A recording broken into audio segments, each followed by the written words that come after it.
Over the past couple of months, something very strange has been happening. We've been seeing an abnormal amount of ride repaints for major coasters. These aren't just small kiddie coasters like friggin' Coco Cruiser or some shit, although that was also repainted. But it's not like we're just changing Coco Cruiser from yellow to orange. No, these are actual major rides getting rethemed and repainted. And repaints aren't super uncommon. Like, we see parks all the time adding a fresh new coat of paint to make a ride pop, but this isn't that. These repaints are completely new colors in parts, or in some cases, the full ride. Now, you know about the major ones. There's Kraken going from blue to green, Tatsu from a faded yellow to a deep orange, Accelerator having yellow, black, and red spots, and Phantom's Revenge going from green to purple. But then there are smaller rides with repaints, like Sidewinder to Jolly Rancher Remix from black to green, Vertical Velocity Supports being painted red, and segments of Super Duper Looper being painted white. And then there's ones that might be repainted soon. I remember seeing somewhere online, like Goliath at Magic Mountain, a section on the bottom of the track being repainted to a darker orange, kind of like Tatsu. This could be fake, or this could be just a test and nothing is going to happen, but it still was peculiar.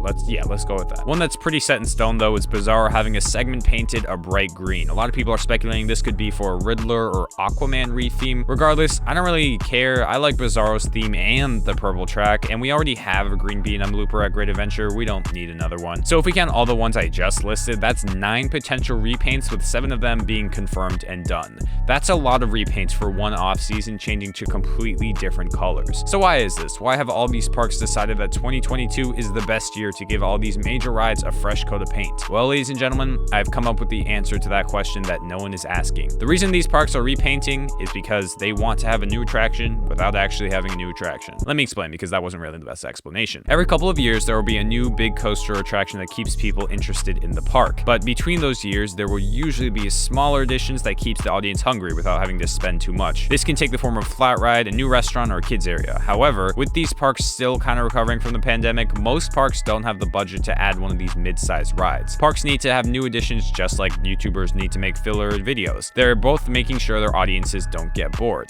I mean, that's exactly why I'm making this video. So what do? Well, they repainted an old ride and marketed it as a new experience. They can't exactly market it as a brand new ride for legal reasons, or maybe not. Maybe they can do that. I don't know. I'm not a lawyer. So instead, they'll change the color scheme and maybe some of the theming, or if they're bold enough, they'll just change the ride's whole theme altogether. This is a rare case, but it's usually due to a lack of theming in the first place. Like, we recently saw this with Sidewinder become Jolly Rancher Remix at Hershey Park with these light tunnels along with the color scheme. And now with that Jolly Rancher Zamperla flat ride, this section of the park is a whole mini Jolly Rancher land. I don't know how well that'll work with the Western theme completely surrounding it, but the point remains that Hershey can now say that they have a brand new land in their park headlined with a coaster for 2022 without adding a new coaster at all. It's really genius. It'll fool the GP, and honestly, I think it's kind of cool to see a fresher breath air in these new rides. Like most of them, I didn't really care for the color scheme anyways, so seeing Tatsu going from orange to oranger, like, I don't know, I don't really have a problem with that. Look, at the end of the day, the parks are trying to give us something new, and even if it is a cheap, almost underhanded way of doing so, it's better than getting absolutely nothing. I mean, it's working. Every time someone spots a new paint job, they start posting about it all online, and now I'm making a video about it, talking about these decade-old rides just getting a new color scheme.